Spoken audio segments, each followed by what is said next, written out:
So, అంటుందేంటంటే ఒక డిస్ట్రిబ్యూటర్‌ని మనం approach అయినప్పుడు, అప్రోచ్ ఎలా ఆయన అవ్వాలంటే పాస్ట్ హిస్టరీ కూడా తెలుసుకోవడం మంచిది. అదే ఒక ఫిల్మ్ ఛాంబర్‌కి వెళ్లి కాంటాక్ట్స్ తీసుకుంటాం. కాంటాక్ట్స్ తీసుకున్న తర్వాత వాళ్ళ బ్యానర్ పైన ఎన్ని సినిమాలు రిలీజ్ అయ్యాయి, హ్మ్. ఎప్పుడెప్పుడు రిలీజ్ అయ్యాయి అన్నది మనం బ్యాక్‌గ్రౌండ్ చెక్ మనం చేసుకోవాలి.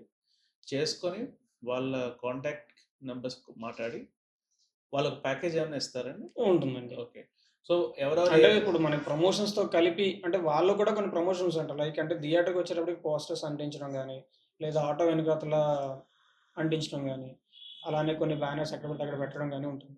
సో, అవన్నీ మాకు అక్కర్లేదు. అంటే స్టాండ్స్ అంటారు, హోల్డింగ్స్ అంటారు చాలా ఉంటాయి. అవన్నీ మాకు అక్కర్లేదనుకుంటే ఒక ప్రైజ్ ఉంటుంది. ఇవన్నీ మాకు కావాలనుకుంటే ఇంకో ప్రైజ్ ఉంటుంది. సో, ప్రమోషన్స్ అనేవి ఇక్కడ కొన్ని వీళ్ళు చేస్తారు. కొన్ని పీఆర్ టీమ్ కూడా చేస్తుంది. ఓకే. సో, ఒక డిస్ట్రిబ్యూటర్‌తో కూర్చొని మాకు ఇన్ని నంబర్ ఆఫ్ థియేటర్స్ కావాలి. మాకు మార్కెటింగ్ మీరేం వద్దు అనుకుంటే ఒక ప్యాకేజ్ ఉంటుంది. మాకు మీరు ఆ మార్కెటింగ్ కూడా చేయండి. ఏమన్నా whatever it can be any హ్మ్. ఫార్మ్ ఆఫ్ మార్కెటింగ్ ఉంటే ఒక ప్యాకేజ్ ఉంటుంది. నెగోషియేషన్ చేసుకున్న దాన్ని బట్టే మొత్తం అంతా డిపెండ్ అయి ఉంటుంది. అవునండి. ఓకే.